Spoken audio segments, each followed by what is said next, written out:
when the truth is being delivered to someone, but not taking into consideration how that's going to land, how that's going to feel for the other person, or whether or not they even asked for that or are open to that. So again, this is one that I actively work on because I was called a know-it-all as a child for this reason. I'm sure for other reasons too, but I did this a lot. And so I think what this causes in the other person is that they will be like bracing for impact in the conversation rather than actually being present with it and feeling it and integrating and feeling more connected. So, this one, again, I think these are often well intentioned. I think that keeping the atmosphere comfortable is easier for people than addressing things that are painful. Hey there, and welcome to the Reclamation Room. I'm Ashana, and I'm so glad you're here. This is a space for women reclaiming themselves after narcissistic abuse. If you've ever felt like you were too much, not enough, or both at the same time, you're in the right place. I created this podcast because I know what it's like to lose yourself in overgiving, overperforming, and still wondering why it never felt like love. I've walked through trauma, toxic relationships, and the long road of self-reclamation, and I'm here to walk with you. In this podcast, we'll explore what it means to come home to yourself after the confusion and chaos of narcissistic abuse. Some episodes will be solo, others will include guest interviews. All of them will be honest, grounded, and deeply compassionate. So, whether you're just realizing what you've lived through, or you've been on this path and you're ready for the next layer of your healing, you are welcome here. This is not about perfection. This is about reclamation. Okay, welcome back to the Reclamation Room. I know I keep telling you guys that we're going to have season 2 coming soon, and then it just hasn't happened yet. So bear with me, but you get another solo episode in the meantime. So today we're going to be having a really fun conversation. Well, it was fun for me to have in my head. Hopefully it's fun for you, said out loud. But we're going to be talking about why some conversations will leave you literally feeling more clearer and more like yourself. And some conversations can have you second guessing your reality, feeling like you're crazy and feeling disconnected from self. A lot of times that is what will have us blaming ourselves when we've been in these painful or abusive relationship dynamics. So naturally, this episode is going to explore what I've looked at as kind of these silent agreements that we make with people. And when they land in an aligned way, they actually create emotional safety. They allow for honesty, which you're going to hear, I believe, is a deep sign of respect. And hopefully it's going to help you naturally recognize the way that you're showing up for people in time and really embodying the person that you want to be. This episode started with someone asking me a question, actually for a marketing class, that asked me how what I do as a reclamation coach or mentor is different from how other people do it. I really struggled to put this into words, but I kind of shifted the answer around in my head and I decided to tap into the feedback that I've gotten from people, because what I do is talking, is listening, is connecting with people in real time. And so I just asked myself, what have people told me that shows that they're feeling what's different about me? And it's not generally that people compliment me for like advice that I'm giving them, because I genuinely try not to do that. It's actually the experience of being in space with me. And a lot of times it's, I felt seen, I felt heard, I felt like I was allowed to feel that way for the first time. And so this really got me thinking, what is it that's different in conversations with people that does allow us to feel safer and calmer and clearer? And then conversations with other people leave us feeling like we're crazy, like we don't want to be in conversation with that person again. And a lot of times we keep doing it anyway. So I wanted to dig into that. And I recognized that a big piece of this safety in conversation for me is intuition, for one, but it's also a deep sense of honesty where when a person does bring something to me and they want to have a conversation, I'm not sugarcoating things. I'm not saying, well, yeah, I know, but that person was in the wrong because X, Y, and Z. I'm genuinely saying, okay, yeah, I can see where that was uncomfortable. And I'm hearing a sense of shame or whatever they're bringing to the table, because maybe you didn't act the best way that you wanted to act. But here's the truth that I'm seeing. And this is just my perspective. So if you see it a different way, like, let's open the floor. Let's talk about that. And I think that that's really intimidating at first, because I don't think a lot of people interact that way. I think that a lot of people have been kind of conditioned over time to believe that their perception is wrong, or to believe that someone else holds the actual events the way that they really happened. And so, in order for us to feel connected to these people, we've had to kind of override our sense of self and live in a world that doesn't feel honest and doesn't feel true. So, I realized in going over this question that I genuinely don't want to recreate that dynamic with people in the conversations that I'm having. And of course, me being me, I dug into why. Why do I not want that to happen? And it's because as a child, a lot of times there was this sense of I was lied to. The truth wasn't told to me, or it was told to me in a completely twisted way, usually to get me to believe someone's story or to act a certain way. And that felt like such an affront to my personhood. It felt like I wasn't being respected enough as a person to be trusted with information, for one, but also it was kind of a slap in the face to my intuition. Like, you're just a kid, you don't know anything, and so I can take advantage of you and I can be dishonest with you in this way. And just remembering that now, like the way that that felt as a child, it was so powerless and it felt so disrespectful, and it caused anger. I was angry when that happened, rightfully so.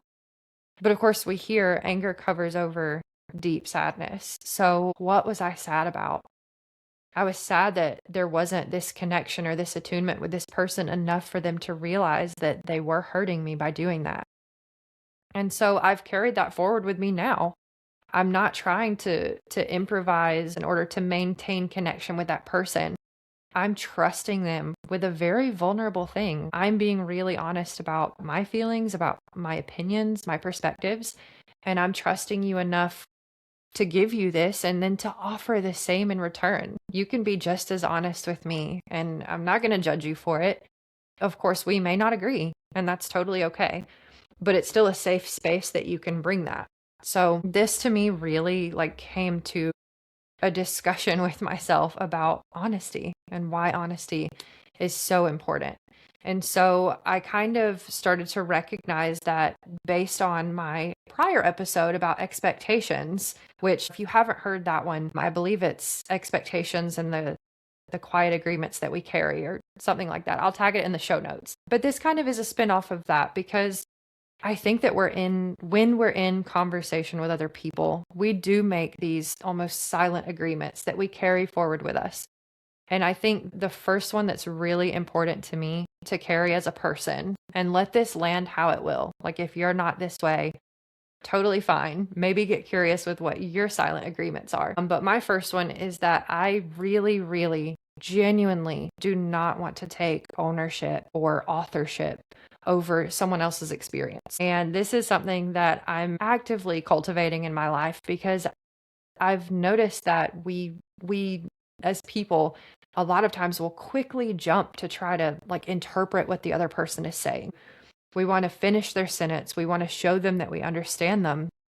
And of course, our mind is jumping to all these different conclusions because we bring our own experiences to the table. That's how we make sense of things. That's how we interact in the world, right? Like, a big form of communication with people a lot of times is, oh, hey, me too.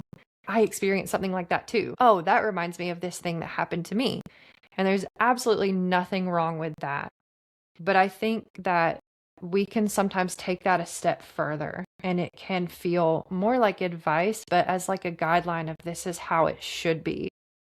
And I think that a big piece of this for me in letting go of that and letting go of trying to tell everyone how things should be is just staying curious. Always, always curiosity. Because if someone else is naming my reality for me, in the past, I've been a people pleaser. I've been that person that would say, okay, yes, I'll disconnect from my own reality and then I'll fit into the one that you're giving me because I want that connection with you. And so I don't want people to do that to me, which means that I need to not do that to people. So I'm going to stay more curious. I'm going to let them own their own experience and speak it in their words. Let them say how that feels and then go from there. And then silent agreement number 2 that I think I have with people, but I don't think I ever actively agreed to this. I think this is just how I process things, is that I try my best to state what is actually happening and not just what I'm hearing or what is being said in the conversation. And so if we are talking and I notice that there's a tension that comes up, or there's a bit of like deflection that comes up, or even caretaking that comes up, I try to name that also. And I try to say what I feel is happening in, like, I feel this right now. This is what this feels like for me. And my hope is that that allows the other person to know that they can do the same. Because there are times when I feel uncomfortable in a conversation and I'll try to kind of get out of the vulnerability of it, or I will deflect with a joke. And I think that when I disrupt that process and say, hang on, wait a minute, I'm feeling really uncomfortable right now. My chest is kind of tightening. I'm kind of getting annoyed, and I don't really think it's about you. I think that I'm bringing something else to the conversation right now. So either I'm going to take a second and figure out a better way to say this, or like, I just want you to know that that's what I'm experiencing right now. This is how I'm showing up. I think it's giving that other person permission to name their experience too, or at least I hope so. But I also really want the other person to know that if they are aware of any kind of tension that's happening or any kind of deflection or fear that's happening, they don't have to sit in that alone. I want them to know that I'm also invested in the conversation enough to be able to name difficult things, even if it's uncomfortable. So then a third silent agreement that I believe I bring in conversation with people is that I try to tell the truth, because I shared that honesty is very important to me. But I try to do it in a way that's not confrontational and not bossy, but more questioning, more permission giving. Not that I'm the one that can give permission to someone, but just saying, like, hey, I wonder if this might be true right now, or this feels true for me. Feel free to share what feels true for you. Because I really want people to know that, like, deep, ugly truths and beautiful, heartbreaking truths can exist without shame. And it's okay if people feel shame, but I want them to know you are more than capable of being in reality right now, and you don't have to carry shame with you into this space with me. I don't want to feel like either of us is having to protect the other from our truth. And I also want to respect the other person enough to know that you also don't have to collapse under the weight of it on your own. I'm here. So some of these are not so much tangible things that you can put into words. It's more of a felt experience. But I feel like the deep thinkers and the deep feelers here are going to hear this and think, yep, okay, I'm familiar with that because I do that too. When people do this for me, it feels really safe for me. And so I want to carry that moving forward. But I also want to just acknowledge here that sometimes there's conversations with people that not necessarily are, they're not bad communicators or they're bad people. Maybe there's just a dynamic that's kind of feeling unsafe or disruptive. And I want to hold space for that because it's real and it happens. And a lot of times, those of us who feel these things get written off as too sensitive, or now we have an entire genre of highly sensitive persons. And I don't think that it's something that's written off into an entirely different category of people. I think that each of us have our things that's just what's normal for us. That's how we are navigating things. And that doesn't mean that it has to be a fixed point that we can never, ever move from. But I think that the first step in a lot of this personal growth and self-love journey that we're on is self-awareness. And then, of course, we bring in the self-compassion and the self-validation and the self-respect. But I think it starts with awareness. And I think that giving ourselves permission to be the way that we are and let that be okay for a moment, removing the shame, is a big step in this process.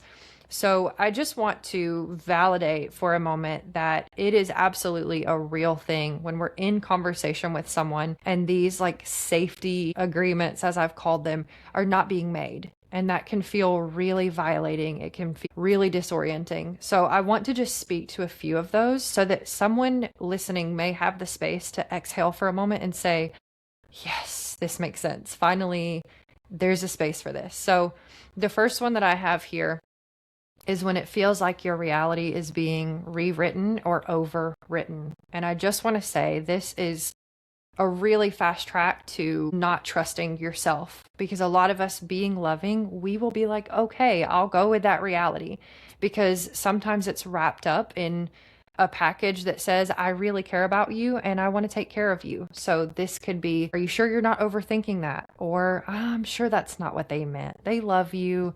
You're just really stressed out right now. You haven't been sleeping well. Don't forget you do have a new baby. Maybe it wasn't that big of a deal. And I think that a lot of times this is addressing the experience itself and kind of writing that off and not really addressing the meaning or the feeling behind the experience. So I don't think this is so much of about a disagreement of what's right and what's wrong. I think it's just this internal sense of disorientation that over time erodes self-trust, even when the people are meaning well. So this is very real. The next one being that the listener is taking authorship over someone's experience or someone's story. And this is kind of the flip side of what I shared earlier that I actively work on because I've done this. And a lot of times this can look like the conversation becoming insightful or having these one-liner moments or this like, yes, I understand what you're going through, rather than just being with someone and letting them know that you're there. And so this could look like, labeling people's feelings for them or telling them what their reaction actually means. Like, oh, well, this means that you're triggered by this, and that's probably happening because of this, this, and this. Because I know you, right? And I'm very close to you, and I'm sure that that's what this is. Or we could start connecting it to these psychology concepts really quickly that it's easy to categorize and put into a box with a label, but it's not so easy for the person who's sitting there experiencing the thing, feeling like they're being observed or labeled rather than just sat with. So I think here this loses a sense of being understood, being felt. Another one that is a silent agreement that can be kind of painful is that something that feels really obvious to us goes completely unnamed or unacknowledged. And I grew up with this one a lot. This is loneliness, even when we're having conversations, even when we're all sitting at the dinner table together. Because if I'm feeling the tension or the hurt or the disconnect or the avoidance or the anger and nobody's talking about it, to me, it's like having a mask on and no one ever really knowing what's underneath. So we never even really know the other person. We're getting to know a mask, and the mask doesn't move. It doesn't smile, right? So we just have this same experience over time. And it just causes this sense of like dullness and numbness to me that's unbearable. And I think this can also manifest as someone who is in pain but learns to laugh while they're describing their pain, or to write it off with humor, which I have also done because we were so used to things being unacknowledged. This also led to me apologizing all the freaking time. I apologized for everything, but I never got a, hey, it's okay. There was something that happened here, but it's okay. We can move through it. It's like I was constantly trying to get the other person to acknowledge what happened, and it just wasn't going to happen. The last one that I have here, and this is not by any means an exhaustive list. I know there's probably so many more that people could come up with here, but this one feels important to me. This is when something that is truth becomes labeled as like too harsh or not safe to say, simply because people are going to disagree with it, or it's going to start something or open a can of worms that we then can't close. And I think this also includes when the truth is being delivered to someone, but not taking into consideration how that's going to land, how that's going to feel for the other person, or whether or not they even ask for that or are open to that. So again, this is one that I actively work on because I was called a know-it-all as a child for this reason. I'm sure for other reasons too, but I did this a lot. And so I think what this causes in the other person is that they will be like bracing for impact in the conversation rather than actually being present with it and feeling it and integrating and feeling more connected. So this one, again, I think these are often well-intentioned. I think that keeping the atmosphere comfortable is easier for people than addressing things that are painful. But I also think that over time, these behaviors, these protective mechanisms, they are hurtful. They do become other forms of lashing out at people or avoiding or stonewalling. We have all these names for things that we do. And I think that some of these branch off into forms of manipulation and forms of gaslighting. And I think that having conversations like this one can help us start to kind of unravel that thread and say, I don't want to take part in these things anymore. I actually want to take part in conversations where silent agreements are spoken aloud, and we're showing them in our behavior, we're showing them in our tone, and we're showing up and speaking as the person that we want to be based on what we value. I mean, you've learned about me in this episode. I value truth, I value autonomy, I value dignity, and I value choice greatly. And so it was really kind of emotional for me to look back and recognize that I didn't really have those things growing up. And so I formed some of these negative characteristics, negative communication styles, and I'm working on them now. So something that I really want everyone to take away from this episode and remember is that it doesn't have to be some massive turning point where we like completely turn around the way that we've been talking to people and be totally different. This could also be a moment where we look into the things that we already do, the ways that we already do hold space in an authentic way, and to notice those things and to celebrate them in ourselves and step forward with the knowledge of, yes, I value this, and this, and I'm embodying that. It doesn't have to be, I'm this type of person. It can be, I really value honesty. And sometimes I do drop the ball, but this is how I want to be. This is how I want to show up. So if you're listening and you're like, this is great, I want to kind of dig in deeper to what this means for me, a couple of things that you could jot down or just think about after conversations with people. What do they often come back and share that they feel more able to do or feel that you held space for? In what ways did they feel held and seen and respected? And then you could also ask yourself, what kind of dishonesty or unacknowledgement drains you immediately and is extremely felt for you? And recognize the areas where you show up in the opposite way. And then you can ask yourself, what are the things that you naturally protect in conversation? Is it important to you that conversations are accurate? Are they fair? Is there emotional safety? Is there clarity? Do you both walk away with a sense of hope? Or is it important to you that you both stay grounded? Really looking at what a good conversation feels like to you and then embodying that moving forward, because that's what you want back from the world. And so, yeah, we want to show up with that in the world. And then the last one is whenever someone relaxes around you, and you can notice this, you can feel it, ask, what is it that left the room? What kind of pressure did they just let go of, if you could put it into words? These things are leading you to your specific brand of magic in the world. This is the kind of space that you hold and show up with in the world that sets you apart from other people. And no, it might not be easy to put into words. I really struggled with this for that marketing webinar, but it was really helpful for me, and it led me to this episode, because I do think that a lot of times these small things that happen under the surface are very, very big to people who feel deeply. So in closing here, my answer to that question isn't something as simple as like, well, I hold space for all the things that people are going through. My answer is that I try to really stay true to my values in conversation with people, in interactions with people that go beyond words. And my hope is that people can feel the consistency of that over time, because a pattern that's showing up for me in episodes and in my client work and even in my day job is that stability and reality and consistency are all key pieces here. Like, what are we really facing here? Do I feel grounded and rooted in my sense of self in what I'm facing? And is this feeling of stability or improvement or growth or calm or whatever we're going for here, is it growing over time? Is there consistency in that I can track and say, yep, this is the kind of person that I want to be in the world?